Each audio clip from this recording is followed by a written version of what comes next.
Welcome back to another episode of Andrew's Garage, and today we are tackling the brake system. So we've got all the exterior panels all clear coated, everything's protected, everything's good. We got it done right before the weather got cold, so everything worked out great there. But now we're starting to work on the mechanical stuff, and it's kind of the stuff that I enjoy really. But the first thing we're going to do is tackle the brakes on the truck and run some stuff as far as I can. I do have the disc brakes, all the hardware, the line. I have everything to run the front, and the only thing I need to buy is a hose, and that'll make me be able to run it all the way back to the rear end up until I get the point for the disc brake conversion. So I can run everything except for the lines on the rear end to the disc brakes that I don't have yet. But there's still plenty of work to do on the brakes themselves just to get them to go back to that point. And I'll show you one of my first problems already. I already started with one. So this is just a example of something that would utterly stump some people, and some people it doesn't. You can see how much angle I have on the booster itself. Now that is actually the angle I need it to be in order for the brake to work, and I also need it to go back an inch or so, and everything, this is kind of 2-for-1 deal here. So I'm going to mark it right around here to make it level with the firewall. And then I will slice this ear from the top all the way down to the bottom, bend it back till it lines up, fully welded out real nice on the inside and outside. Make sure it's good and strong, and that'll change the angle that this will mount, because it should mount, you know, as you know, like this in a car, because this is for 67 Chevelle. And it was also, you know, about $115 for a brake booster, master cylinder, plugs, all thread to go on this guy, and the end piece. So that's like a steal compared to what these run for these specific trucks, because they're like $400. So, you know, a quarter of the price, and this is kind of what you got to deal with. And it's something I kind of figured and expected it to be, so not a shock, not too worried about it either. So I'm gonna go ahead and get this guy marked, pull it out, and I'll probably pull the bracket off the booster just to keep everything so it doesn't get hot.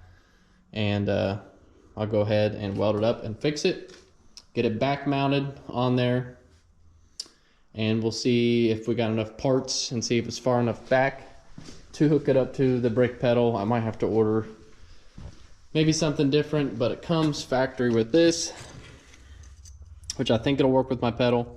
It's got one backing nut on it now, but I'll have to figure out the thread pitch and size if something else is wrong. Of course, it came with the plugs and a different style rod for if you had a short or long rod that goes into this master cylinder. So this is almost like a CPP style or like a stock style. I think they're all about the same thing. But there's brand new brake pads to the front, brand new calipers, brand new hardware, brand new sliders, brand new locking clips. So pretty much everything you need. I'm starting to gather parts for the fuel, so that'll should be done, I'd say probably by next weekend, so I can get this bed back on it. So we're doing good. We're still moving along, and we're doing what we can. Now, as you can see, I did the old eyeball job, so you know, sitting kind of like that on the firewall to make it level. So you mark it there, and then I'm gonna slice down this angle here, fold this back until it gets to that line, and then I will weld it up. And then in order to replicate it, I'll set this bracket on the other one to use it as a reference, mark it up, and I will do the exact same thing to it. So now I just need to get this guy cut out. Oh.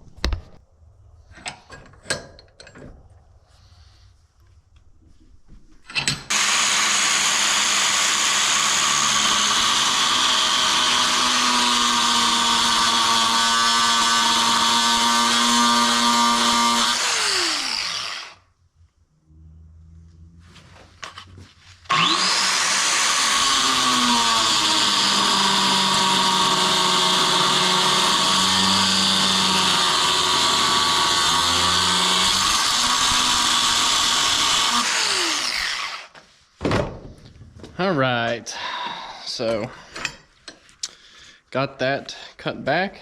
Now we just need to beat it down that way.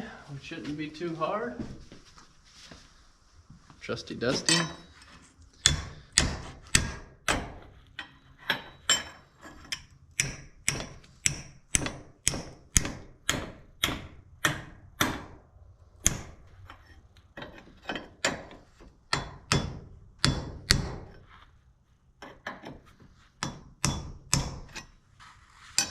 Make sure we stay plumb.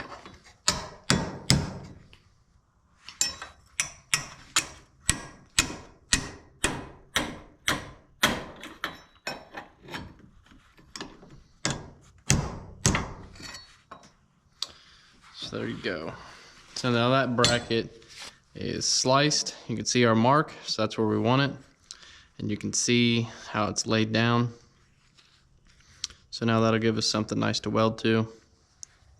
And now really the only thing I have to do is tack it, put a really nice weld on the inside, cut this excess off, and weld it up out here. So we'll do that next.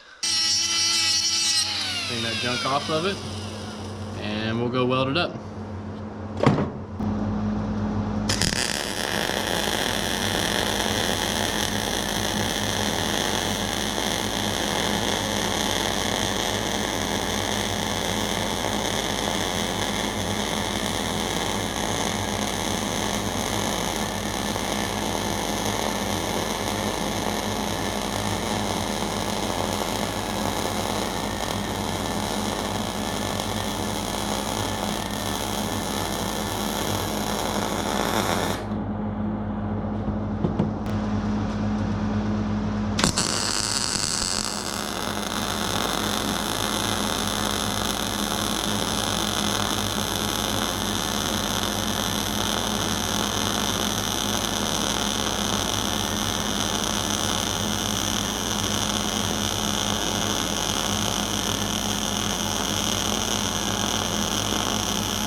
Go. Welded inside and out, not grinding that off. I'm gonna let the firewall bend around it.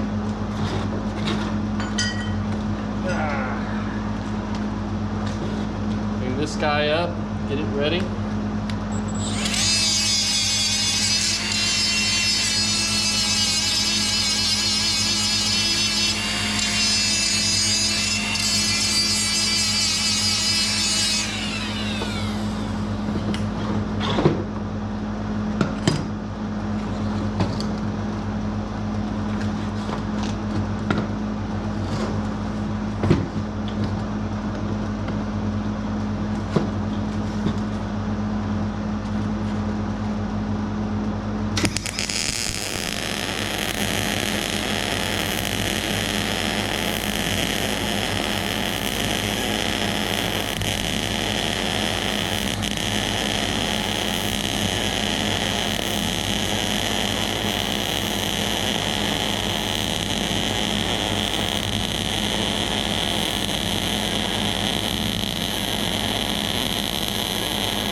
Another big old weld.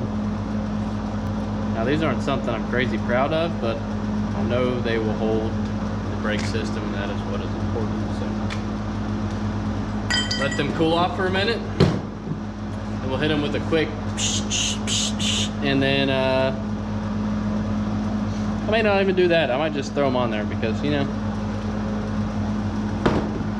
daily driver stuff. Okay, there we go.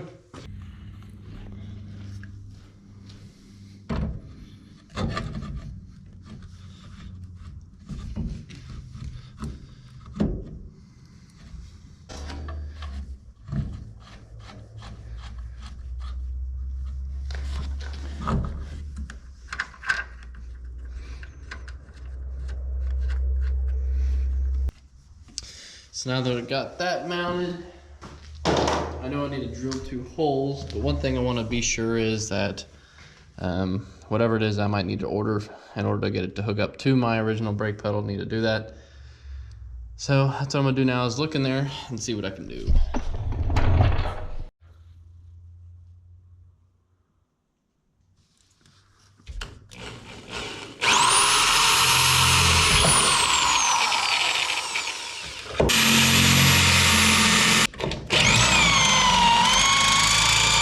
That one that I thought would be shit is perfect. This one that I thought would be perfect is shit. So best Andrew's Garage logic you've ever seen. So that is horrendously ugly, and I'm thankful that the bracket covers it.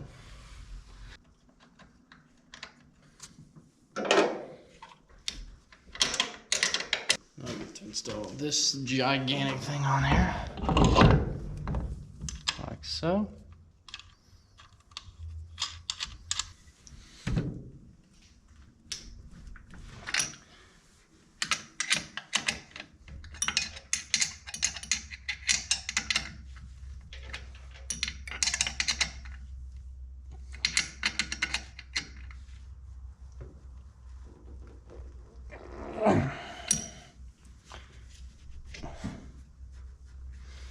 All right, there it is. Fully mounted, big and ugly. That's why we like them here at Andrew's Garage. And yeah, beats some manual brakes, especially on what I want to use it for and the purpose. So power brakes is going to be great. And honestly, I'm hoping all the stock hoses and everything I pulled off the other truck might actually work for the vacuum line, and the radiator hose I actually think is going to work and stuff like that, which is awesome. So anyways, that is where I'm calling it for the first days. Now, I am going to run a smaller bolt for the bottom 2 bolts, because realistically, if you was to just mount this master cylinder, you'd use 2 bolts. So all the pressure is coming from these 2 bolts, because that's the center of this whole entire unit as far as the pushing power. And on the bottom, that's just helping it so it doesn't pivot.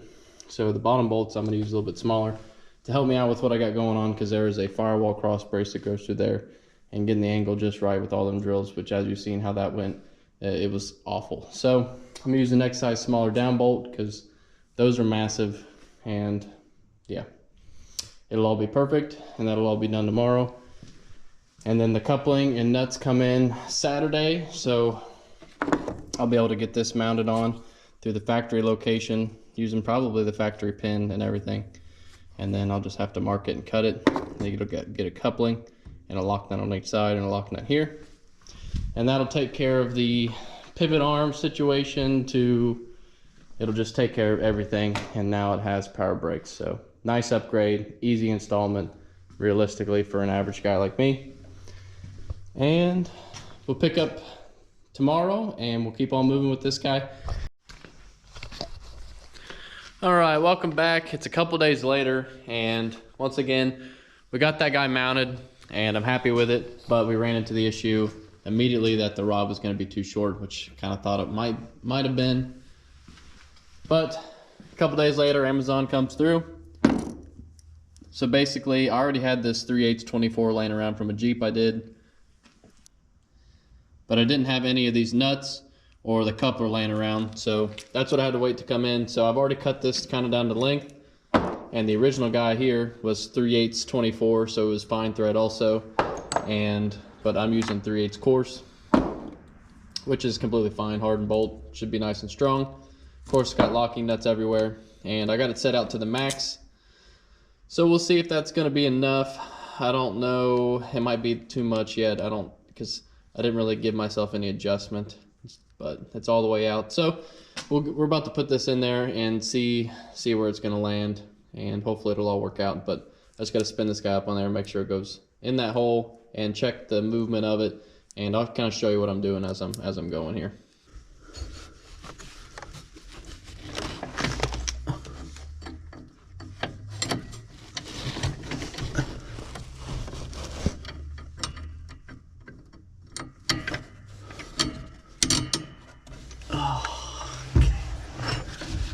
There we go, and then you spin that up, like so.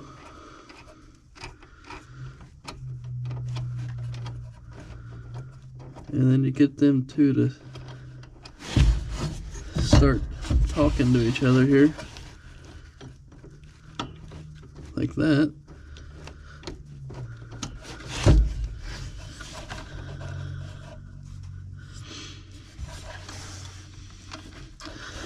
And basically I'm just going to run this guy into that preset I had for the nut, because I kind of marked that where it was halfway in that coupler before I kind of put it in there. So thread that up to the nut, and then I'll hold onto the coupler and try to spin this all thread here. That's actually on the caliper and make sure it's in all the way. And it was. So that's good. And now you run that guy all the way there. And these are really important that you put these lock nuts on. If you do not and don't lock it down, then you are bound to slowly work one of these out, and then you don't have no brakes. So, and I need to get this nut tightened up and everything on here, so I can really see how it's gonna feel and act. So,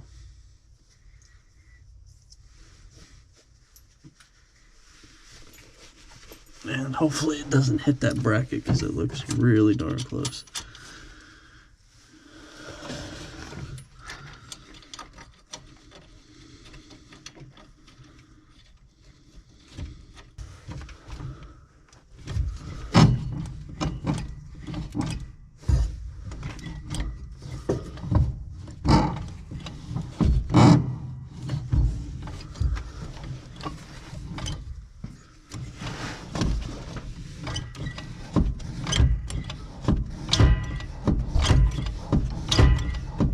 And there you have it. There is the new brakes, and that worked out pretty good. So like I said, I need to lock these down yet. So that's kind of the next thing, is just to go ahead and lock them down. But in a truck, it's kind of nice, especially when you, even though this wasn't made for it, at least these top two holes on this brake booster were the center line, just like the old master cylinder pot was. So mounting that's where center was, and where it was on the pedals originally, that's where center was. So it wasn't too bad to get that mounted. It was a hard part to angle it. That was important, because if I wouldn't have leveled it down like that, the original angle of that pedal was straight in. So I had to be sure to level it out. That's why I kind of dropped it down, because it needed to be that far down for the pedal angle to not, if it was like the pedal's pushing like this, and if I would have left it angled way up, that rod's like this, and my pedal's pushing like this, and it's just gonna bind up and eventually gonna break, if it even pushed. So that is how to modify and get something for a 67 car to work on a 67 truck, and it wasn't that hard. But now I need to jack up the front end, get it up on jack stands, pull the front wheels off, and I have all brand new brake parts to go on. So that's what the next goal is on the agenda. This week I want to at least have the brake lines ran and done. So now that I got the booster and master cylinder buttoned up, I'd like to get at least maybe the calipers mounted on and stuff, and go from there. But everything's looking pretty good so far, and we'll keep rolling. Yeah, the brakes will polish them. So anyway, so that's what we got. We got brand new calipers, new rubber lines, new clips, everything's new, and they should just bolt right on. And yeah, we'll go ahead and let's get this party started. One side buttoned up finally, and it took way longer than I thought, because I ran into an issue that I haven't seen before, but I'm not surprised either. So I'll show you here. You see something different about those two? One's about a 1/4 inch longer than the other, and if you see, I've cut this spacer down here, but it wasn't protruding enough through this outside caliper hole here. So what it meant was this caliper could kind of move around when I had those bolts in it. And initially, just this side came with 2 short ones, and the other one came with 2 long ones. And I was double checking to make sure that these distances weren't different or something like that, or one's longer than the other, and they both should be the same length. So apparently they just sent me 2 of the incorrect length, and I'm not surprised. But so I came up with something that would work. So you can see how much extra is right there. You can see how little extra I have right there. Now I know that that is not ideal, and that's not something I want to leave, because eventually once the brake pads wear out, this of course starts moving over as the cylinder goes out. So what's important is that I don't think it can fall out, because it can only move the width of the pad until it runs out. So I'm not too concerned about it, I'm just gonna keep on checking it after I put some miles on it and to make sure everything looks good with it. I will be getting the bolts eventually. I'm gonna try to get a hold of Rock Auto because that's who I ordered these through, and just make sure that they can even send me some. If they can't, a new set of 2 bolts is $35. It seems ridiculous, so I don't know what to do there. But that was my solution. Was I cut down one of them shims in half so the threads wouldn't bottom out inside the actual caliper mount or bracket there, and that just makes it so it has something to tighten up against, and it makes it so it goes far enough inside of here to where it won't be an issue. And the heads of these are the same size, so even when the brake caliper starts wearing, it'll still just slide over top of it, and the seal should work. Everything's fine because they're the exact same size. So not too concerned about the way that I have it, at least for the first 25,000 miles probably. So it's not really high on the priority list, but it's something that I need to remember and just keep tabs on. So I'm gonna head over and start busting out the other side and try to get it done. Alright, so this master cylinder is a little bit different than the factory one, so I couldn't reuse the intermediate lines that go to the proportioning valve. Now, what I will show you is something that I've done in the past that kind of helps me, because you got to crimp these fittings on before you bend the hose. So you got to have a good idea of what length you need before you start. And this is kind of something that I started to do, and it just helps me. I push that all the way until it stops. Push it all the way until it stops. And then I play with the length of wire until I think that I'll be able to complete the bends without messing it up. And if you look there, it's kind of sweeps around, and it looks like it shouldn't be too bad. It's just a 180 to a 90. So, and then I went ahead and tried it on the other side, and it looks like I'll be able to do the same thing, maybe in a little bit different orientation, but same thing. So now I will take this over to the bench, and I will show you what I got going on over there. All right, and here's where the magic happens, and this has been the game changer, at least for me, because prior I had one of them crimp on, and I never could quite get the flares. If you didn't hold it quite right, your flare would be off, and it'd make everything leak. It was a nightmare. So one day I bit the bullet, and I bought this, and I will never, ever have anything else. And if you've never tried one of these, it's worth it. So I'm gonna go cut the little piece, and then I'll show you how this guy works. All right, so I got the fittings. It's important you put them on before, because there's no going back. So the way this guy works is, try to show you.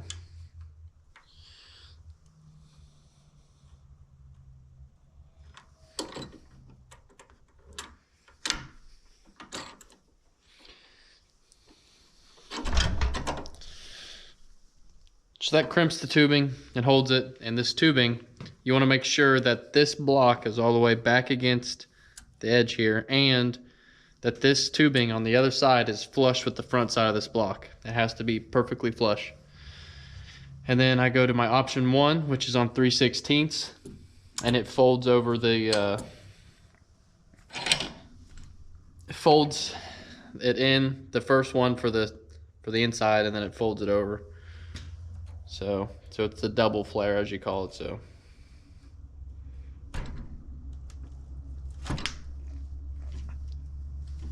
there's the number 1, and then go to option 2 for 3/16. So that is over here.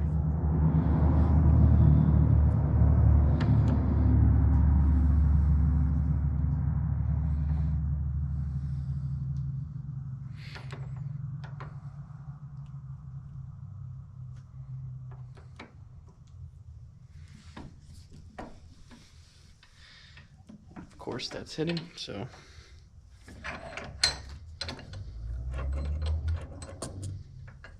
ahead and just bring it over a little bit so it won't hit.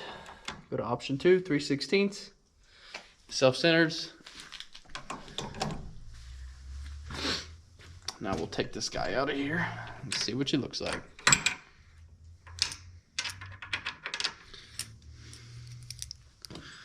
So there is the double flare, and it's perfect every single time. And that's why I like it. Now I am using the Easy Bend tubing. It doesn't really have the rust prevention like the stainless wood or other things like that, but I like it because it's easy to mess with. And vehicles like this that you actually take care of and you don't drive to work every day and give up on, it usually will last you a long time. So there we go. Get it back, get her crimped down, and then make sure to flop it back to option 1 3/16 again. There's a single, folds out. Option 2 turns it into your double. Open it up.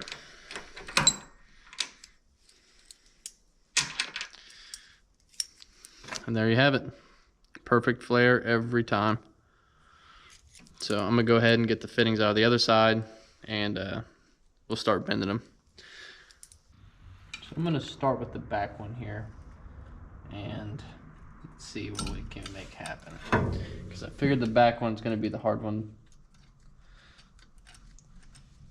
but we shall see.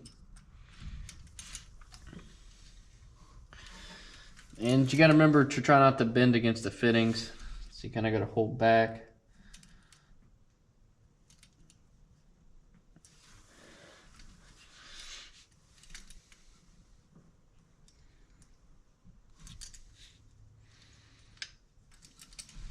Take this guy out of here.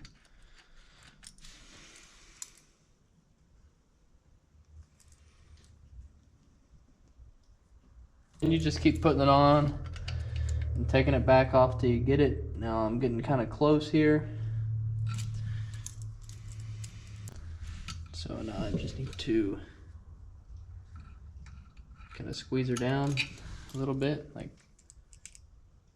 that. Pull that up, and we might have her here. We'll see.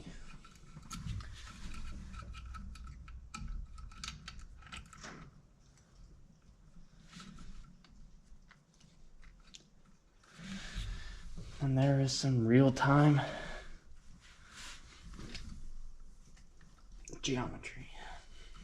So both of them are started, and it should suck and pull them in. So I'm gonna go ahead and get these tightened up. Now I don't own a line wrench, which would be handy. So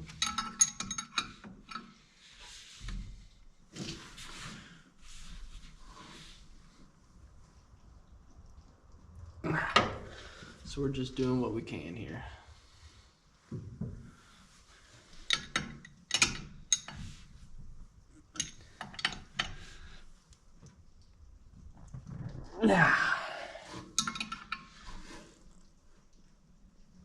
Okay, nice and tight. And now we will do it again. So this one's pretty much the same idea, but I think the loop's gonna come backwards towards this way and loop around, so you kind of need to do a pretty tight bend like that without messing it up.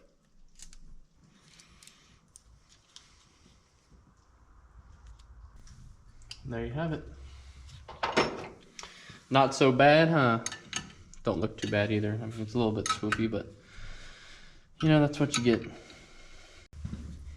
All right, so what I think I'm gonna do is run a front brake line from here. It'll be a direct 90 back and go around the master cylinder 90. I'll screw it to the firewall here. It'll go down diagonally kind of and back angled this way to miss the shock and run down the frame where I can get one more strap on it. And it'll go down to the cross member, and that's where it'll have a T. And off the T on the one side, it's gonna go to this side brakes, and the T on the other side is gonna run around the cross member like it would factory and tie into the other side. I think that's probably the easiest route we can go.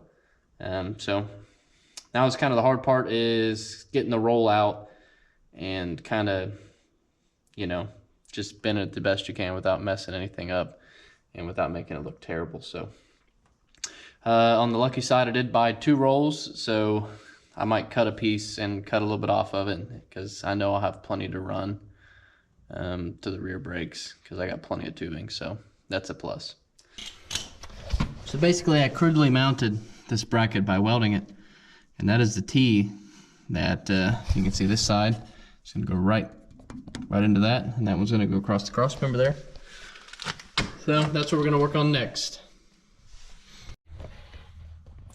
All right, and I buttoned up this driver's side over here. Here's the line coming from the master cylinder, comes down the frame rail, misses the shock, runs back behind the A-arm and down to the T, and the T goes to the rubber line mate. So it is all